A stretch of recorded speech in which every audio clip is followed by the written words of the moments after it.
Talk about a little the energy around the program and the excitement that that you've kind of brought, and a lot of people are talking about Fairmont State basketball here in the summer. How have you been able to create that or generate that? Well, I think anytime you get somebody new, there's going to be some excitement. So, I think that was the first initial thing. And when I looked at this job a few months ago, I didn't realize the energy and the excitement that people had, not only in Fairmont, but the surrounding areas. We have a great following. We've led the league in attendance. Last year we led the league in attendance and only won 8 games. So I think if you win, they'll come out. Everybody loves a winner. At West Virginia, we went from, I believe, 6,000 season tickets to 10,000 in a 3-year span. So, our goal is to fill Joe Retton Arena like Coach Retton used to do back in the day. And he's been around the program. I've bounced a lot of things off of him. He's been very involved. I think if we win big, people will come. If you get out to a good start, you show people what you got. You get your kids in the community. They work hard. You put a good product out, they'll come. And this is a place that is dying for a winner. I think this is why there's a lot of excitement. People have been very generous in our fundraising efforts, and we've got to keep plugging every day.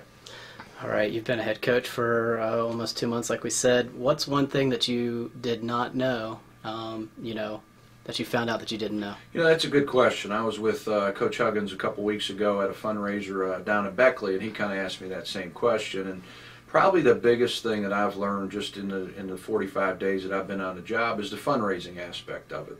We are in dire need of upgrading these facilities. It bothers me every day when I come into these facilities, so it drives me to make our facilities better. We've went to the homes of these kids and we've promised them a new locker room, we've promised them a movie theater room, and we went out and got it. So it's going to be on to the next phase. Once we complete that task, then there'll be another one out there. But I would say probably the biggest thing that has really surprised me, other than the coaching and overall leading the program, is the fundraising aspect of it. How excited are you for this fall when the fundraising, I know it never stops and all that stuff, but when it's going to be about X's and O's and basketballs and running your own practices? Yeah, I've been dying. Honestly, I wish we had a game tomorrow. I wish our students were coming in here tomorrow, our players. I can't wait for the first day of school when my guys are out there passing out Fairmont basketball T-shirts, getting the energy, getting people thinking about the basketball season, going to the football games.